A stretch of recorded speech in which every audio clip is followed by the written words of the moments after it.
I need you to get your team in. My team? They're designated Task Force X. Give me a break. This ain't no task force. Let's call it like it is. Welcome to the Suicide Squad. Hey, I'm Alison Nichol for SquareEyed.tv, and today we're going to take a look at one of the movies we're looking forward to the most in 2016, Suicide Squad. Yes, while some DC diehards are still fanboying for Batman vs Superman Dawn of Justice, Suicide Squad does it for us. So, for those of you who aren't too familiar with their comic book origins, we've decided to put together this breakdown of the squad members you'll be seeing next summer. Here we go! What better place to start than Harley Quinn, who is finally set to make her cinematic debut. With Margot Robbie, the woman chosen to portray the Joker's incredibly flirtatious on-again, off-again girlfriend. Quinn started off as the Joker's psychiatrist, but ironically, he ended up turning her crazy. Love will do that. In the New 52 continuity, Quinn is a slightly abnormal kid in a normal family. As she grew older, she became increasingly obsessed with the criminal mind and specifically the act of murder. After she became a criminal psychologist, she underwent a rogue experiment and illegally entered Arkham Asylum as an inmate. There, she interviewed the Joker and, after several intense sessions, eventually fell in love with him. When Harley suffers a mental breakdown, she escapes Arkham alongside the Joker. We're fully expecting Robbie to do the character justice, and Quinn will surely be one of the most captivating characters. A deadly mix of psychotic and flirtatious. I thought I told you to get gas! We're broke, remember? What was I supposed to do? Fill the tank, shoot the guy, and drive off? Mm-hmm. Now you tell me! Will Smith's Deadshot seems to be another central character in the film, especially considering the actor's stature and the fact that he got his own cover on Empire magazine. Floyd Lawton, like Bruce Wayne, was a Gotham millionaire who decided to fight crime on the side. However, when he realised just how good he was with a gun, the deadly marksman developed a dark plan.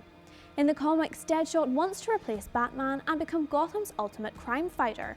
After his plan to kill Batman was foiled, Deadshot was sent to a maximum security prison. When he escaped years later, he set out to exact revenge on Batman, redesigning his suit to make him look the part. When he once again failed to murder the Dark Knight, he was sentenced to life, but eventually offered full pardon to become part of the Suicide Squad, which fits with what we see in the trailer. Too bad. Now what will you do?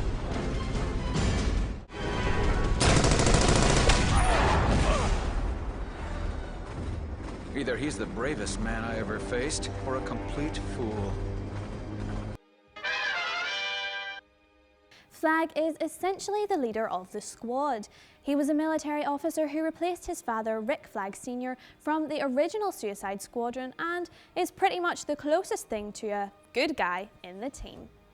Flagg was originally supposed to be played by Tom Hardy, but due to scheduling conflicts with The Revenant, he was replaced by Joel Kinnaman, who we're excited to see back on the big screen after impressing in the otherwise forgettable RoboCop reboot.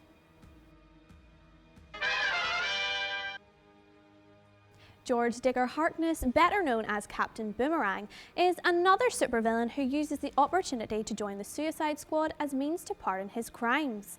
Because of his volatile personality and blatant racism in some of the comics, he is a controversial, unpredictable, and dangerous member of the team. Don't let the name fool you. In the comics, the squad's commanding officer Amanda Waller described him as a jerk and a screw-up.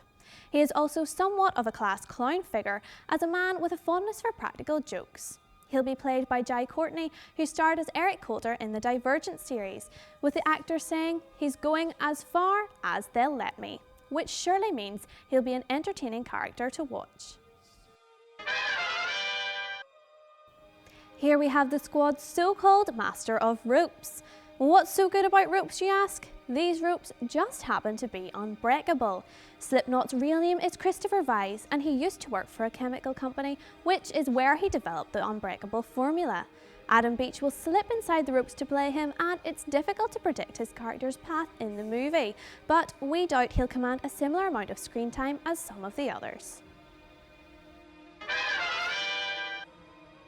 We were blown away by an almost unrecognisable Enchantress when we first saw the Suicide Squad group photo. Her real name is June Moon and she worked as a freelance artist. Moon was invited to a costume party in a creepy old castle where she discovered a secret chamber. Inside, a mythical creature empowers her with dark magic, naming her Enchantress.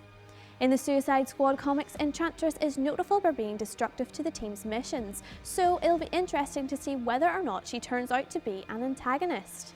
In fact, Deadshot is even given permission to take her out, if she gets out of control. Cara Delevingne looks incredible as the character, totally transformed from the model we're used to seeing. Definitely a performance to keep an eye out for. Another supervillain of epic proportions.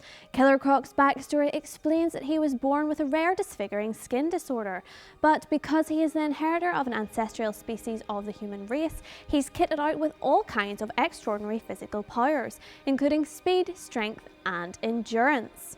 Though branded a freak and an outsider in the real world, his role as the squad's heavy hitter is fitting. If you wanted a guy who could go a few rounds with Hulk or the Thing, this is your best bet. There are a few different versions of Diablo the movie seems to be pulling from the comic's current incarnation, Chato Santana. An ex-criminal from Los Angeles who was left in a comatose state, Santana has the firestarter spirit of El Diablo passed on to him. Being the new Diablo, he uses his powers to hunt down people that owed him money and ended up burning down a building, killing not only gang members but innocent women and children too. From there, he's put on death row and is picked up by Amanda Waller for the squad. The team's resident martial arts expert, she's a brilliant combatant with some pretty proficient tactical skills too. In the original group shot of Katana, we were immediately drawn to her Soul Taker sword, which is said to take the soul of anyone it kills. Interestingly, she is a volunteer to the Suicide Squad as well as Rick Flagg's bodyguard. This means she doesn't have the microbomb implant that Waller puts in the team members to keep them in line. We couldn't talk about Suicide Squad without mentioning the Joker. Not a team member, but presumed to be the team's target. The psychotic clown prince of crime is no stranger to the big screen, and with Jared Leto looking absolutely terrifying in the trailer, which includes a high-speed chase with him, his partner in crime Harley Quinn and Batman, as well as that frightening torture scene, expect the unexpected from him. And that's the team. We hope you're as excited as we are for Suicide Squad's arrival, a serious contender for next year's best summer blockbuster.